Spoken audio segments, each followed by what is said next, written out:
You can do basically a 3-day course to become a real estate agent. And trust me, the 3-day course, I've actually done a lecture at the 3-day course. You go along and basically all that happens is people eat biscuits and drink tea. And the teacher feeds them the answers.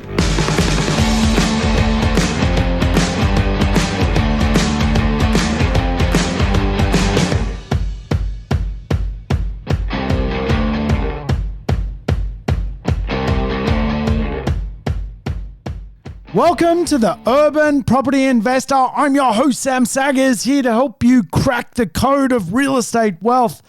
Today's show, another code cracker. We're going to dig into some of the underhanded techniques real estate agents use to list your property. Hey, I tell you what, if it's your first time tuning into the show, the Urban Property Investor is really a series of podcasts which actually are lessons in one way, shape or form. So if you like the idea of learning things, you've come to the right place. Welcome aboard. I've set up my little home studio with a bit of a backdrop for those people watching on YouTube. Apparently, people love watching on YouTube. I would have thought that was a weird thing to do, but YouTubers are tuning in droves. So I've decided to create a little backdrop to make my videos stand out. So I've got a little old lady smoking a cigar sitting behind me, or a painting of an old lady smoking a cigar behind me. And I guess one of my big passions in life, if you like, is actually art. I absolutely love cruising around, and I have a thing for street art. In fact, I used to run street art tours that related to real estate. I had a theory that the more street art in a neighborhood, the better real estate values actually would become. And so me and some of my clients used to go exploring suburbs to find street art, believe it or not. We've had some crazy, wacky experiences in the real estate market. I've got plenty of theories when it comes to real estate. I've got the red wine theory. I've got a theory that real estate mirrors wine. And when you start as a property investor, quite often, because of buying power, you're exposed to goon. If you don't know what goon is, if you're new to the country, goon is like cask wine. And I think a lot of property investors end up buying portfolio that mirrors, or a portfolio of real estate that mirrors goon. And what we do know from real estate is that the nicer the real estate, the more historical the real estate, it's rather like red wine. It ages well. And of course, red wine theory with real estate is exactly that. The more prestigious and historical the real estate is, the more it's worth in value. Along the way, though, us property investors, we need to come up with ways to own real estate, control real estate, and of course, perform in an ever-changing world. By way of example, this morning, I've spent my whole morning designing 5-bedroom houses for property investors. We're up to the 5th bedroom now. And of course, that 5th bedroom isn't because of families increasing its size. It's because property investors today now need to face the reality that even some families are working from home with lockdowns around the country, and all of a sudden that 5th bedroom that can be versatile, used as a study, all of a sudden becomes a thing. So real estate is always changing, and along the way, I've been involved in many of those changes, from my red wine theory to street art theory to now 5-bedroom theory. Hey, I tell you what, today's show is really a cracker. We're going to dig into some of the behaviors that real estate agents often portray to property investors. And many real estate agents are the undoing of property investment for many property investors. And I wanted to do today's show because it is something that really irks me about the property industry, that really real estate is a people sport fundamentally when it comes to the idea of getting listings for real estate agents. Really what they're doing and what they practice is the art form of conditioning people. How you can psychologically influence people is a very, very, very big and major way that real estate agents operate. So I want to do today's show because I want to create a lesson around the idea of holding real estate. As we know, real estate is a great game. It can make people a lot of money. And when we map out financial freedom for people, quite often that journey is quite a long one. Really, there are only a few levers you can pull in real estate to end up financially free. The first lever is to buy assets and work out how to pay them off. For many people, the second lever is giving yourself more bandwidth or time to pay off those assets. And the third lever that property investors use quite often is the idea that rather than pay off anything at all, just work out how to create more leverage to borrow more money and have more assets and give those assets time to go up in value so you can sell some down to pay off debt. Now, along the journey, I've certainly seen a lot of property investors fail to go into what is known as long-term investment. Now, to understand time in real estate, I think it's a critical conversation. I've mentioned this in the past. Short-term investing is basically anything less than 12 years. Medium-term investing is above 13 years to 20 years. Long-term investing is 21 years plus. And as you can imagine, along the way, property investors really don't have a grasp of the day-to-day space, which is certainly economics around their property. Now, one of the conversations in real estate which comes up a lot is, should you buy real estate in your backyard? The only benefit to buying real estate in your backyard is you actually know what's going on with what is occurring in your backyard typically. Typically, you can easily understand what is happening in your suburb. You're living and breathing it. And of course, if you own real estate in that suburb, you can kind of tell if a real estate agent is inclined to pull the wool over you or not.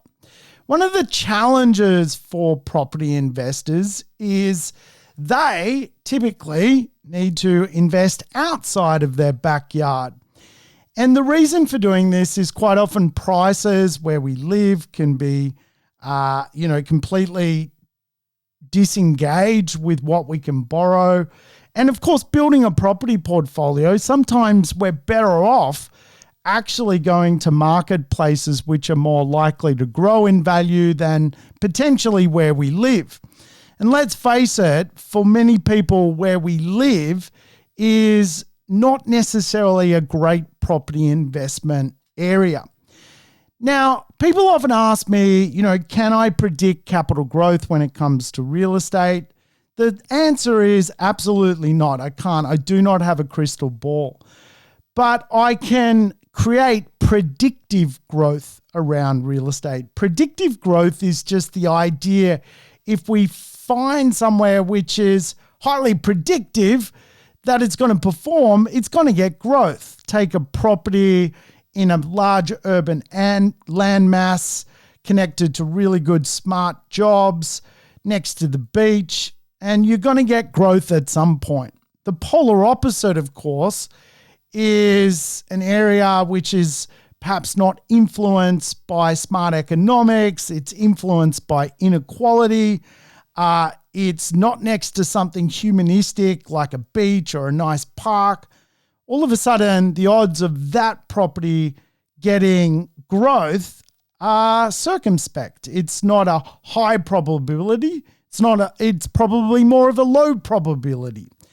When we consider where we're going to invest, one of the challenges for property investors is they quite often need to follow a high probability logic of getting growth, and that growth is usually not where they live.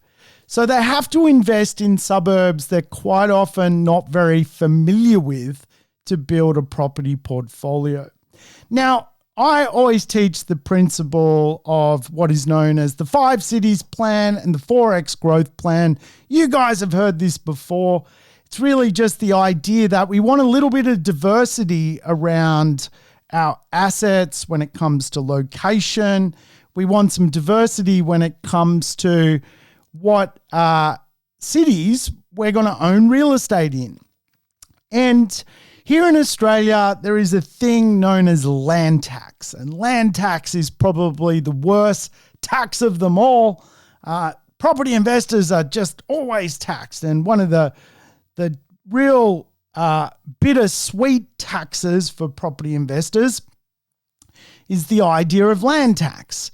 Now, the easiest way to avoid land tax as a property investor is investing outside of your backyard. In other words, owning a property in Melbourne, Brisbane, Sydney, you're going to avoid land tax. There really should be no reason why you would end up paying land tax.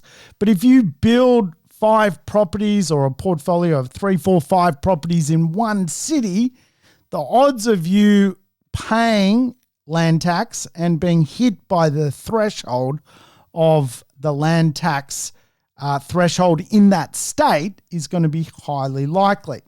So for us property investors, we got to invest in areas quite often that we are less familiar with. It's just part and parcel of building a property portfolio. Obviously, we just simply can't do it all in our backyard.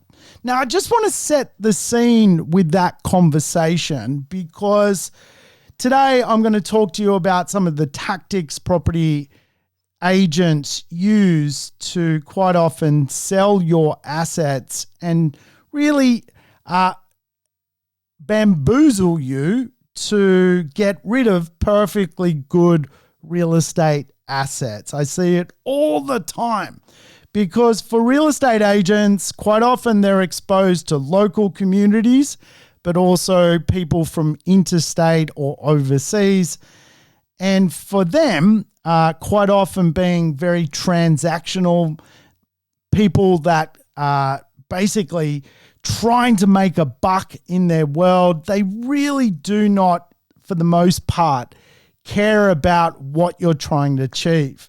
Now, I've said this before, there are certainly really amazing real estate agents in Australia that are not trying to sell your property the moment they meet you or the moment you contact them. And they build a relationship with you and they give you advice on how you can improve your assets. And they go on this journey with you for a very long time. In fact, really lifelong real estate agents, some bloody good ones in the industry, will get to know you and reap the results of their effort getting to know you 20, 25 years after first meeting you. But then there are absolute hyenas in the industry, and it's kind of these hyenas today I want to talk about and just give you some warnings about, because the market's pretty hot at the moment. We know really the lockdowns don't tend to slow up the marketplace, and even banks have come out recently with statements that the real estate market is going to continue to grow. It's going to have some absolute robust growth into the future. And of course, What this means for many people is they're starting to question where they are when it comes to what they've done creating real estate assets thus far in their portfolio. Now, you may be listening and don't own any real estate and thinking, well, this show's not for me. There's no point to it. I don't even own any real estate. Why would I care if a real estate agent is going to ring me and try and bamboozle me to sell my property? Well, I still want you to tune in because, again, real estate agents and understanding how they think and operate is pretty critical to, again, being a great buyer, building a great portfolio, and holding on to a portfolio for a period of time to create sustainable wealth. And I've seen over the years just people cheat themselves out of capital growth and wealth creation because they listen to people they hardly know. And again, this is why we often come back to the idea that real estate is 80% about psychology. It is without question a game of psychology because you are going to get tested on your journey of owning real estate. You're going to get phone calls from real estate agents telling you you've done the wrong thing. You're going to get phone calls from agents telling you the world is ending and you need to get off a sinking ship.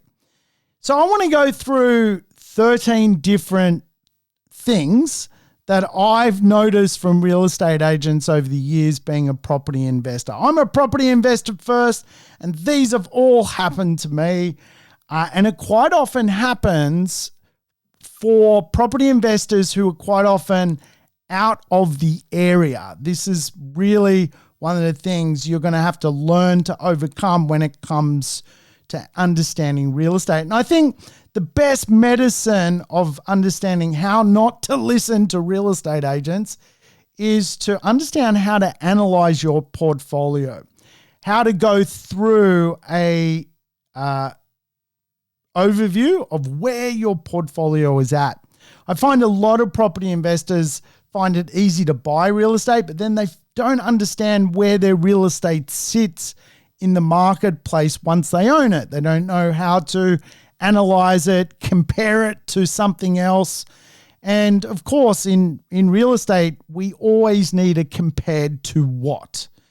And as such, I've often talk about the websites you need to get familiar with so that you can have really credible conversations. I'll quickly highlight them. These are the top ones you need to understand. First one, CoreLogic.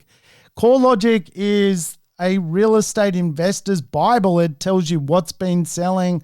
It can give you suburb reports. It can give you street reports on what's going on in real estate. Second one, Cordell's. Cordell's tells you if your market is going to shift, if the market landscape in the area that you own real estate is going to change because it gives you visibility into DAs. Things like Walk Score are great. It gives you a humanistic overview of where your real estate is at.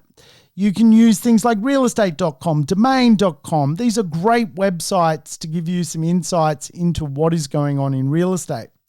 So we need to understand how to constantly take a look at our portfolio, and I might come back and do an episode on exactly that because we need to know we're going in the right direction with this stuff. And again, real estate agents are a bit of, I kind of say like 50% of them are really bloody helpful, to be honest with you, and 50% of them have been in the industry for about 12 months trying to make a name for themselves, and they will fundamentally try and make a buck at any cost.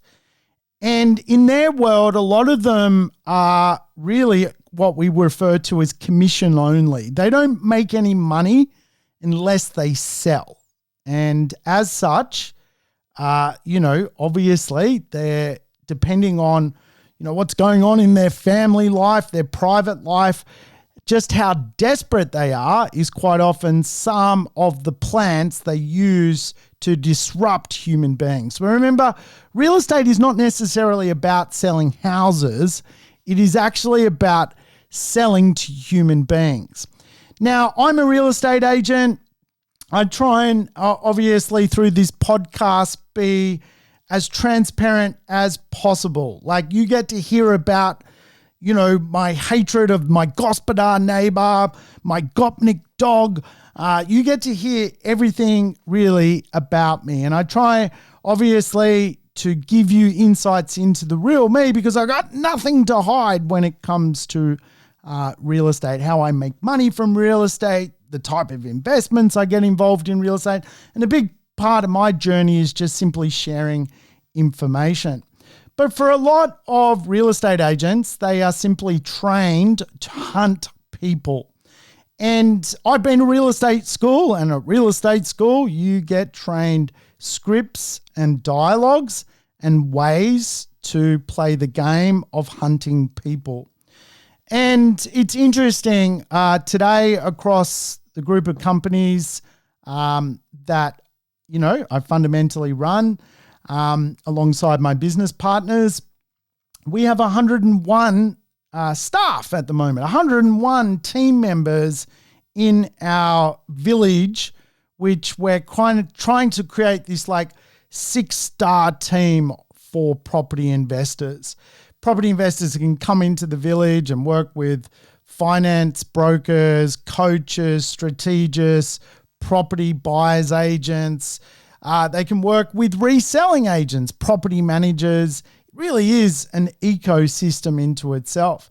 And I've had so many people apply for jobs over the years that really have no values when it comes to certainly, I think, what makes property investment great. And I've certainly met a lot of retail agents that really fail the test of what property investment is about.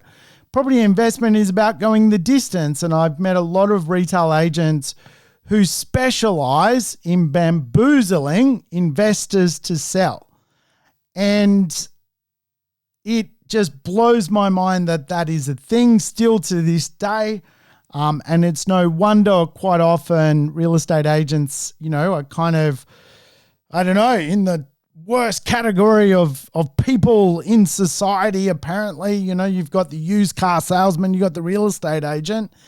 And I can see why consumers feel that way. And I certainly, want you to leave this podcast knowing there are some great people in the industry, but there is also a whole bunch of rat bags that really try and cheat you out of money so that they can get a run on the board when it comes to real estate.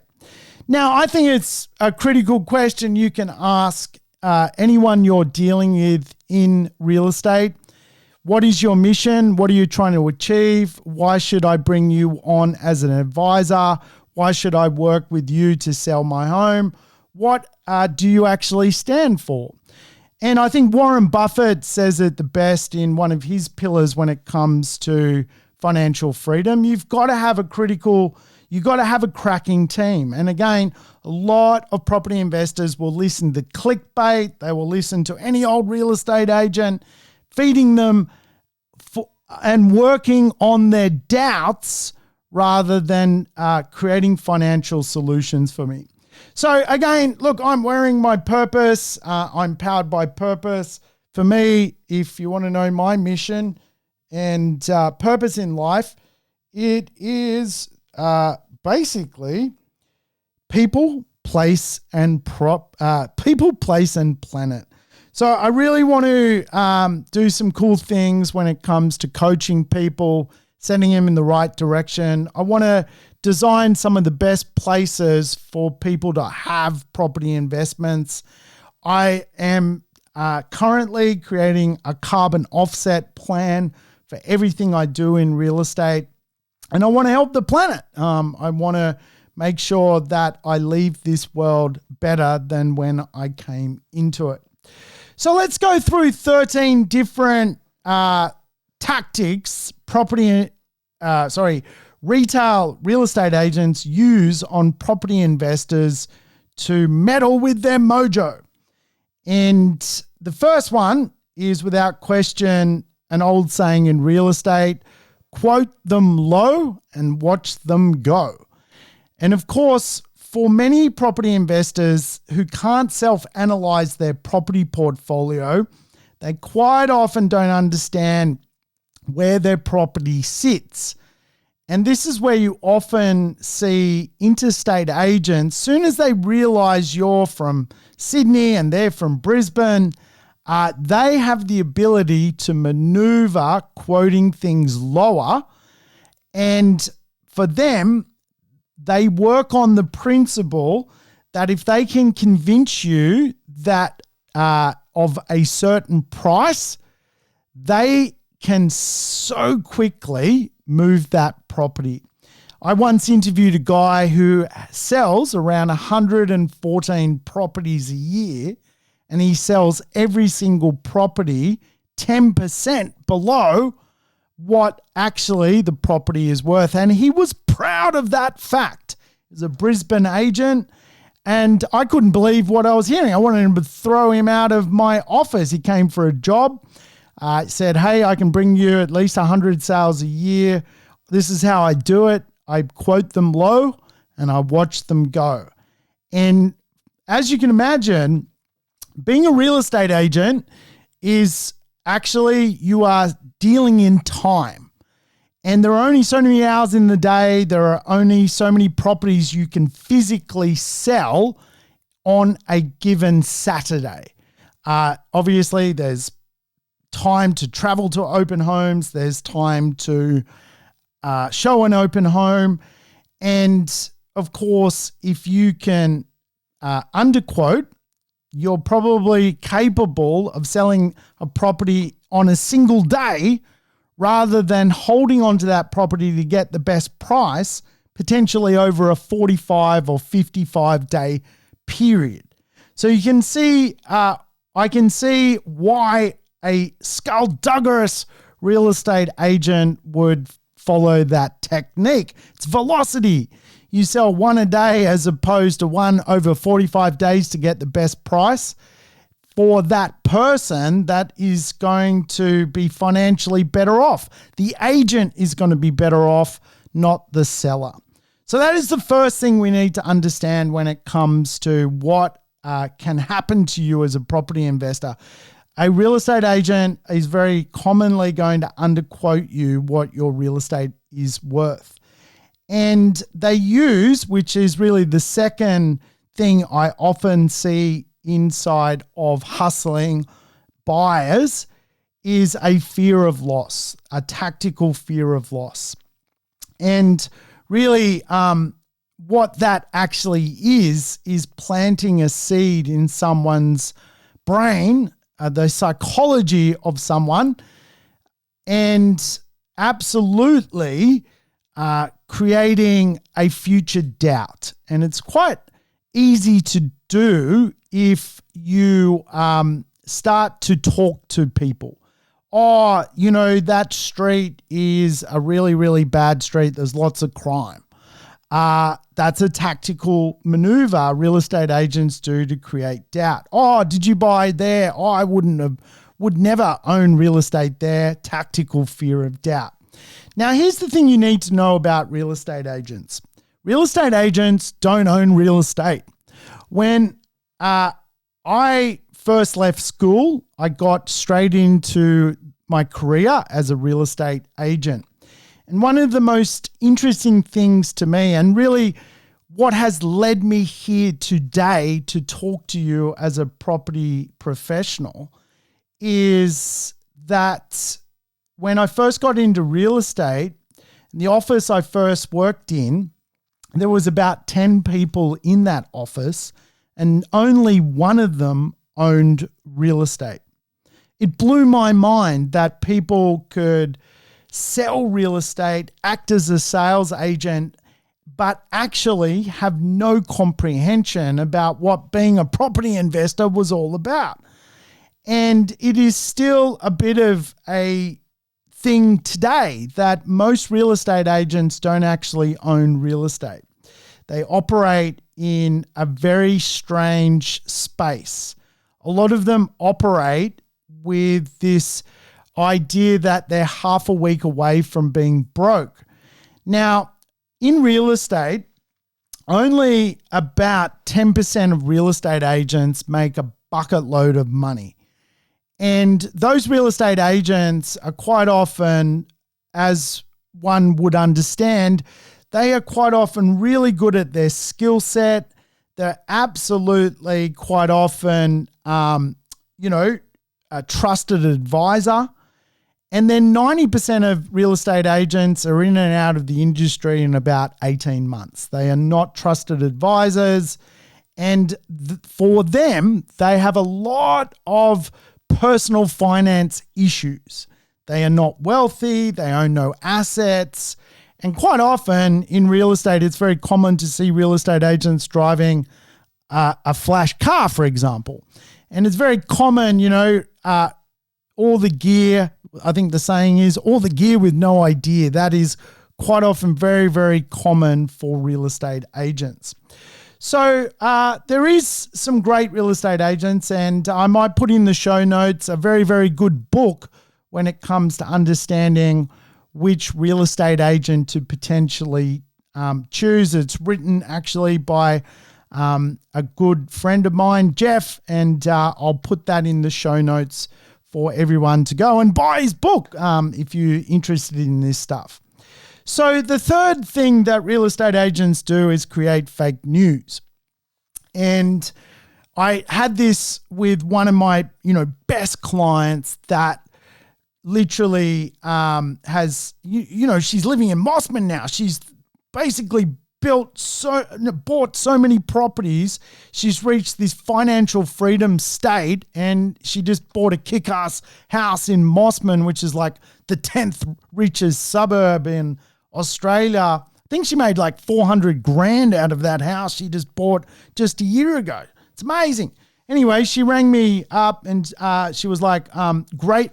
She bought a property in Norman Park, Brisbane. Norman Park. It's like a top 10 suburb in Brisbane, one of the best suburbs in Brisbane. And why it's an amazing suburb in Brisbane, it is an oligopoly. It is a NIMBY suburb. There is no stock that is ever really projected into that marketplace. It's owned by rich people. Rich people love being rich. And with the development applications that I monitor in that suburb, you're talking maybe 10 properties added to that suburb a year. Very, very, very low density neighborhood. She got a report from a real estate agent who was prospecting her. Oh, that suburb's going to be oversupplied. It's going to be, saturated with properties. And, she rang me and sort of queried it. I said, get that agent to put it in writing to you. Get that agent to give you a report. Give that agent, let's see if what they're saying has some validity. She went back to the agent. The agent was like, oh, well, and sent her, could not justify anything that he had said. Sent her some article about, some other complete part of Brisbane getting a land subdivision. And I showed her real data. And this is why it's so important to be quite professional as a property investment. I pulled development applications from the council, from Cordell's, sent them to her and showed her that the market landscape was not being transformed. This particular agent was just simply trying to pull the wool over you. Fake news. Fake news sells. As we know, I think Donald Trump, probably the only good thing he did was teach everyone that fake news is actually a real thing, that many people will fake it until they make it. And certainly real estate agents absolutely are very, very, very guilty of creating some fear of fake news. And it's quite often a big conversation that many real estate agents use on unsuspected property investors. Thankfully, she rang me and I gave her real news, not fake news. And in real estate, again, you've just got to be wary of the clickbait and even warier of real estate agents feeding you that clickbait. So very, very, very, very common.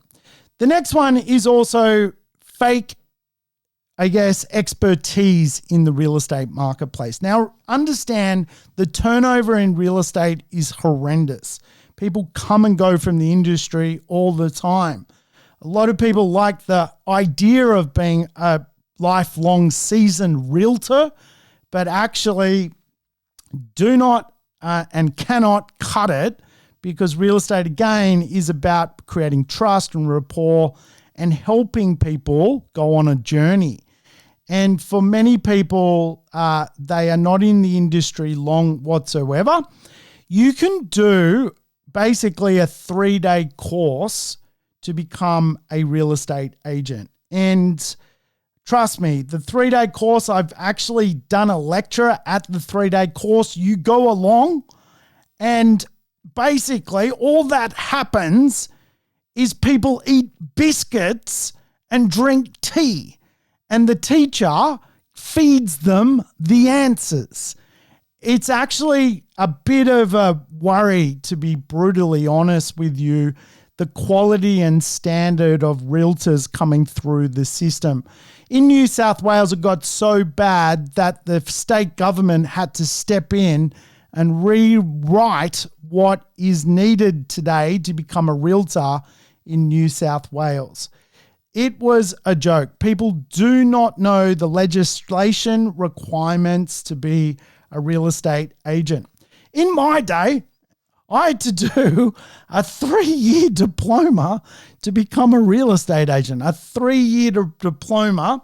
Fast forward, that diploma became a 3-day course, and now it's gone back to more of a diploma status. And the reason I explain this is, again, just be very wary of who you're actually listening to. And I'll absolutely flag that in the buyer's agency space, there are also some fairly loose cannons out there putting together deals, having never really gone through a property cycle themselves, doing some fairly easy courses to get into the industry. The barrier to entry is very, very, very low. So quite often that in itself creates a lot of challenges for property investors.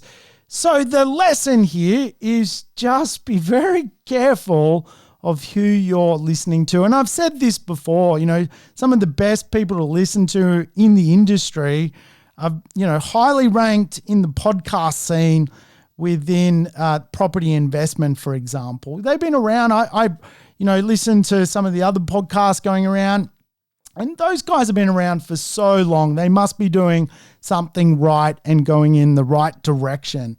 So I can assure you, be very, very wary of real estate agents that have been in the game for a short period of time and have done a 3-day course where they ate biscuits and drank tea, giving you advice about your property.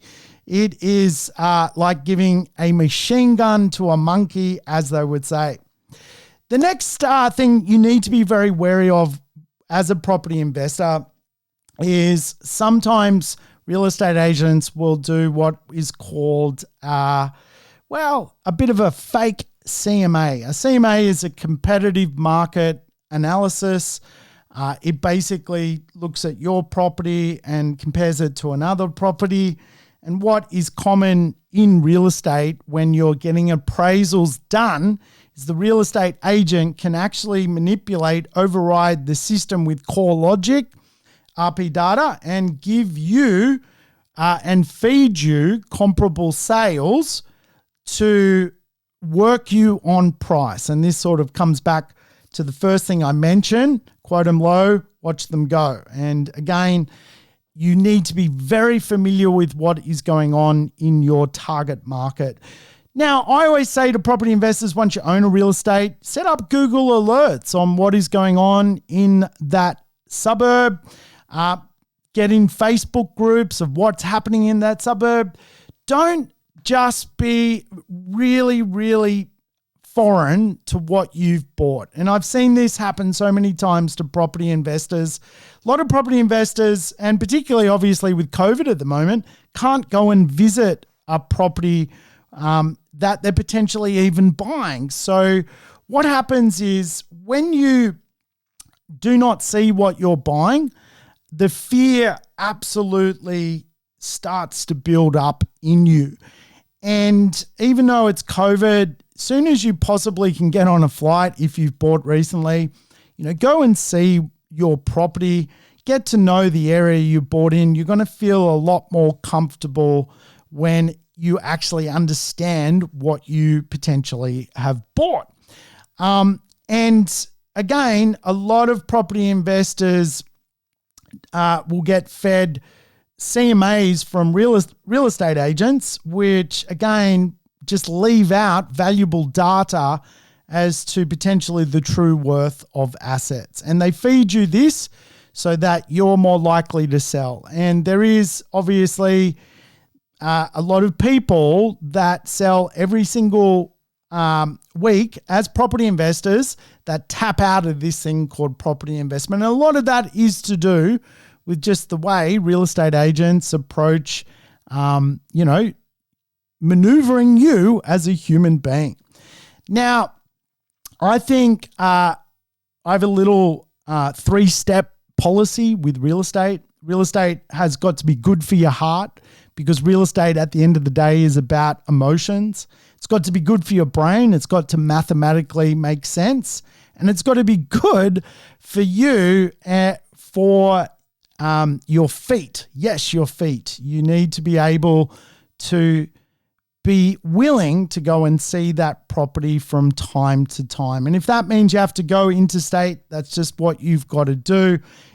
Honestly, when you get on the ground, it makes so much more sense, property investment, than it does making decisions sight unseen, making decisions from afar.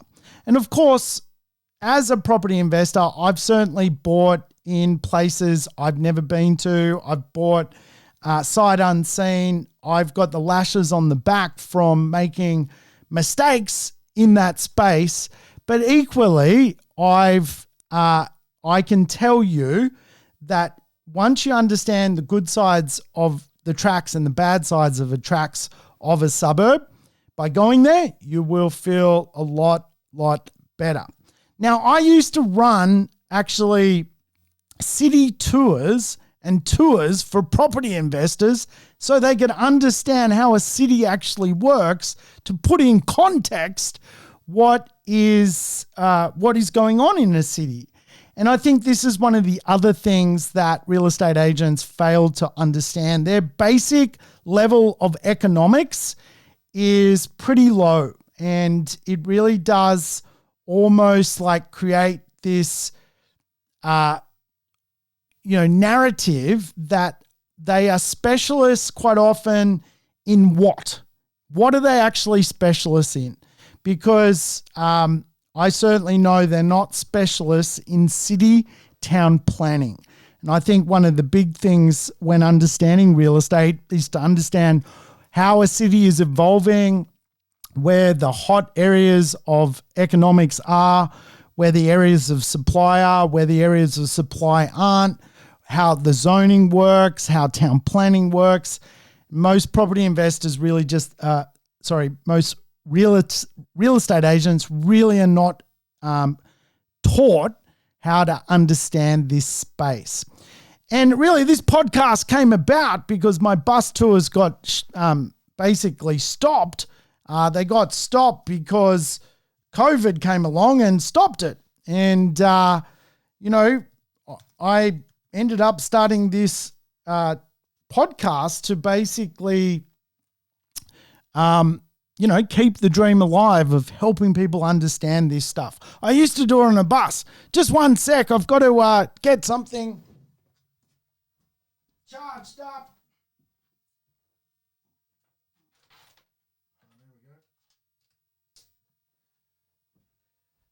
Yeah, sorry. The timing was going out, so I had to charge. I'll have a sip of water. Yeah, where was I? I'm a bit waffly today, aren't I? I was, basically saying, I used to run these bus tours, and the reason I'd take people on a bus tour, I wanted them to understand at a macro level what was happening in the city. Real estate agents quite often don't even know their own backyard, but they're giving a lot of advice. Real estate agents, I think the next one that we can cover off on is really vague statements without any economic bias. They will come out and say, the market's going to crash. How are you qualified to even say that? That is just bananas, right? So they'll ring people up and give them some really unfounded dialogue based on their opinion. This happened to me, right? So got a property, it's vacant, I'm renovating it, COVID-19 comes along. It's just before banks and so forth were willing to give mortgage holidays. I'm like, far out. How long is this property going to be vacant? I'm in the middle of a bloody reno trying to upgrade the property. I'm doing my 5X growth plan. I've bought well. I've picked a great location. The market's doubled my property's value. It's got great behavioral design. I come back doing the fifth, renovating for the new cycle, which I teach. And then COVID hits. I'm in the middle of installing a kitchen. So I ring the real estate agent and I'm like, I just want to get a feel for, what I could get if I need to put this property on the market. Obviously, COVID's hit. Real estate agent unloads on me. Oh, economics, the market's going to shit itself. It's going to go down, $200,000. He was giving me an economics lesson. I explained to him, are you an economist? Like, how can you even say that? What gives you the right to say that? And I asked him what his background was before he became a real estate agent. He said he was a musical teacher. So it's a lovely, lovely thing you could be doing, but I had a musical teacher giving me economic advice that the real estate market was going to crash. And of course, what he was trying to do was scare me to put my property on the marketplace. He did not know my background, that I speak about real estate for a living, that I've lectured at the University of Sydney on urbanity and transformation of real estate. He's telling me the world's ending. Oh my God. So I think we need to understand there's going to be a lot of vague statements that come your way as a property investor. Just know to put them in the bin. Media also obviously creates fake news, clickbait. If it bleeds, it leads, I believe the saying is. And of course, real estate agents will send you quite often news about the market, going backwards, going sideways. They will take little snippets from here or there and send it to you. And obviously it's a conditioning tool. Remember, their job is to not sell real estate. Their job is to basically sell to you. And if they can get you moving, that's how they're going to create a listing. And a listing is revenue. That's just the way it works, right? So the next way real estate agents really do tamper with people reaching long-term goals when it comes to being a property investor. Remember, a long-term is holding real estate 21 plus years, is really finding what is often referred to as misaligned motivations. And I think misaligned motivations is really the idea that, you bought the property on the basis that, you thought you were going to become rich in 5 years. It's been 5 years and you're not rich. And the reason you're not rich, perhaps, I don't know, some macro or microeconomic condition came along and stopped that happening in such a short period of time. Something like, I don't know, a GFC or a coronavirus or something like a royal commission into lending or an election. Something has slowed down your alignment with where you think you should be. Soon as a real estate agent understands what your intent with the real estate was, if your intent is really out of step with what a benchmark actually is, in other words, you are potentially a little bit deluded as to what the result of the real estate should be 5 years into a long-term journey, a real estate agent can easily pick that apart. Oh, yep, you're never going to get growth from that property. Oh, yep, that's never going to happen. Oh, yep, you bought the wrong one. As soon as you show doubt, they will move in on that doubt.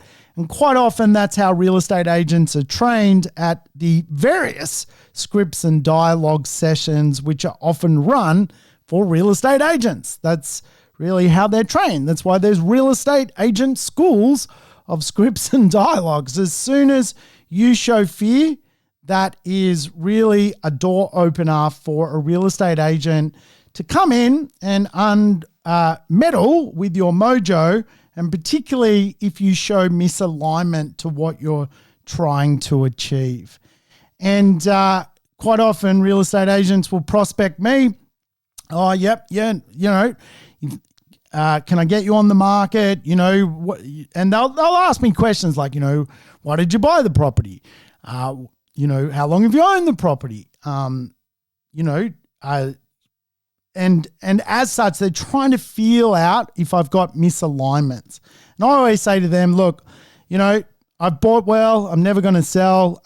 Just keep in touch, but please, you know, I'm going to pass these property on to my kids. And, you know, for many real estate agents, that sends them packing, right?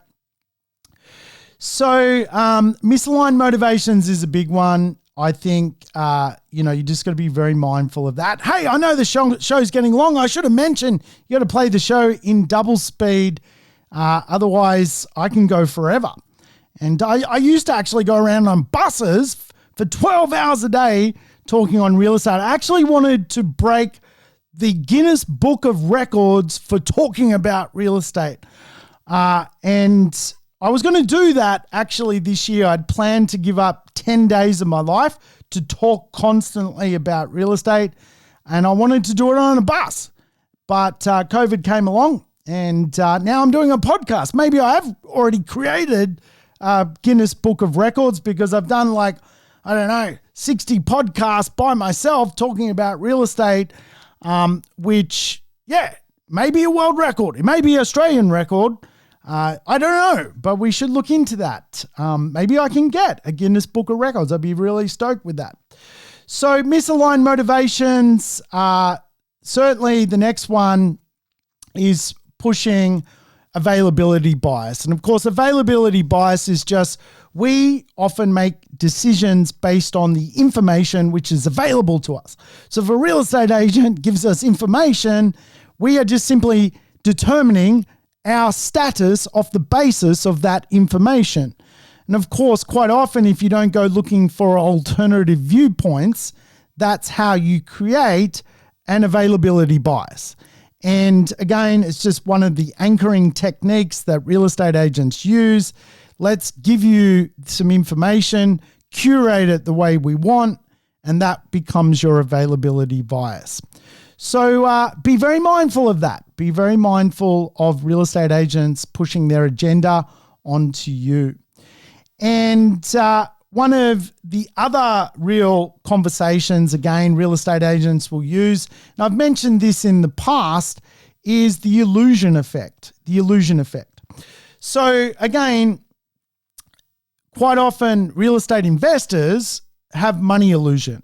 Once they explain that money illusion to a property, to a residential agent, a real estate agents will prey on that money illusion. So the money illusion, if you're not across it, is just the idea that money changes value constantly.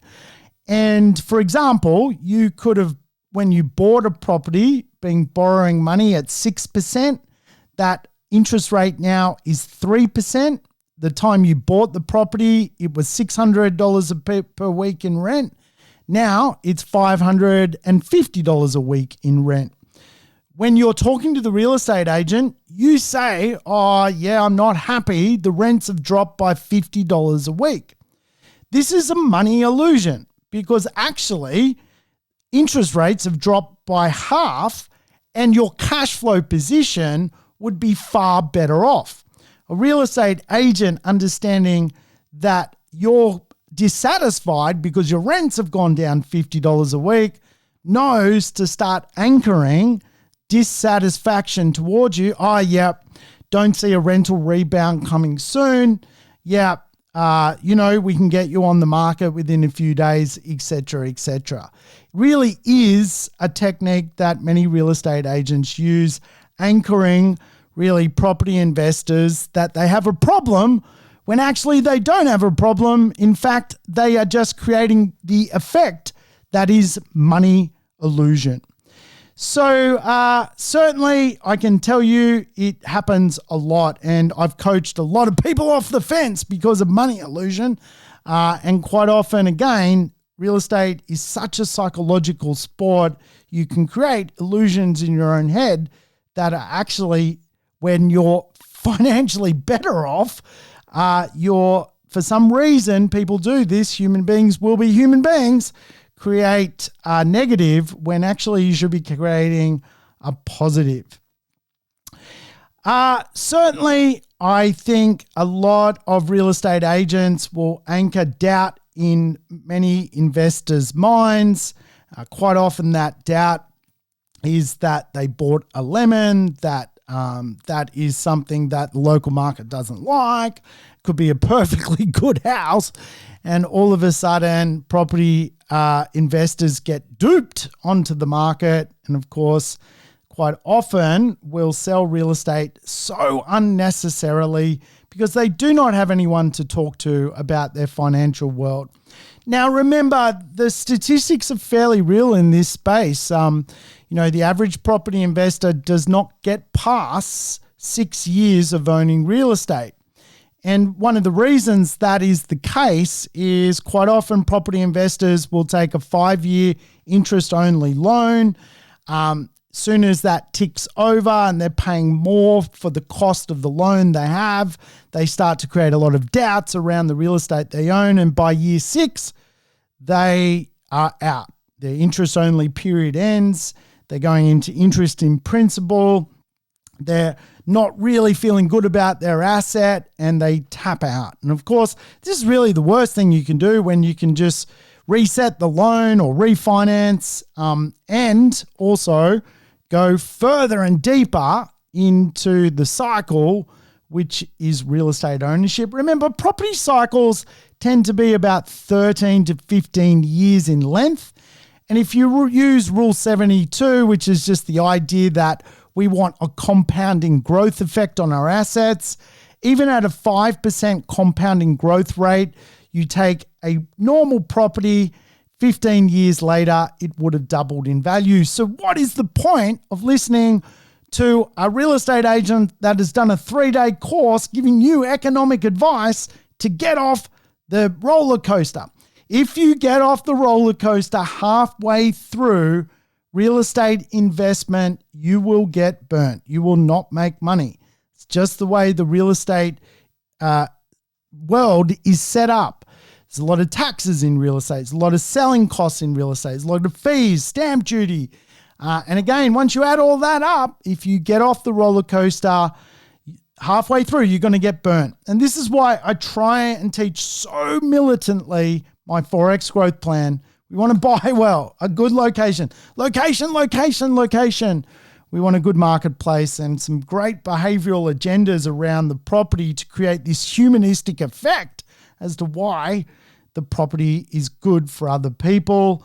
And of course, real estate agents are trained to take candy off a baby And if you're nervous and show nerves, that's their cue to create an opportunity. And I can tell you that really the best way to understand how that unfolds is everybody has a story. And you may have a story that you want to become wealthy out of property. The real estate agent has a story that you have a story that you want to become wealthy out of real estate. They will simply bring their version of the world into your version of the world until it collides. And for a lot of property investors, they simply really make a lot of errors when it comes to trusting who to sell. So I tell you what, I'll put Geoff's book in the show notes. It's a good one if you want to understand how trusted real estate agents work for you to get the results. I think it's a critical conversation because I know that to become wealthy out of real estate, at some point you're going to have to trust someone, trust the right team. Hopefully you guys are getting to know me a lot better. Hopefully one of my team of 101 people in our economic village can give you a hand. And if you would like to come and check out what we do, by all means, reach out to me. We are a bit of an open book. And certainly when it comes to understanding how to fend off real estate agents, I'll put Geoff's book in the show notes. Maybe if you want to get a copy of it, reach out to Geoff. He certainly has put a lot of time and effort into that book to help people understand how to choose a really credible real estate agent that isn't trying to dupe them just to make a buck, to buy another flash suit or to drive some weird flash car. All right, everyone, that's it from me this week. I hope you've enjoyed the show. I will catch you next time on the Urban Property Investor. Oh, I've got to sign off using my saying, don't I? I keep forgetting it. Oh, shit, something fell off the desk. 243 in this is that's not the right book. Where's Marcus's book? Oh my God. I can't remember my own saying. Got to find it. Marcus, where's your book? Oh, I've got that many bloody books near me. All right, I will open with the saying next time I'm online. Yes. Wow. I think I've given Marcus's book away. Anyway, let's put that one down to a massive error to ending the show. I'm not perfect. I will catch you next time on the Urban Property Investor. Thanks for tuning in to the Urban Property Investor. To never miss an episode, make sure you subscribe to the podcast on your favorite app or on YouTube. And I would love it if you could give the show a rating and share it with your friends and family. In between episodes, you can always keep in touch with me by connecting on social media over Facebook, Instagram, or LinkedIn. Until we meet again on the next episode of the Urban Property Investor, take care and bye for now.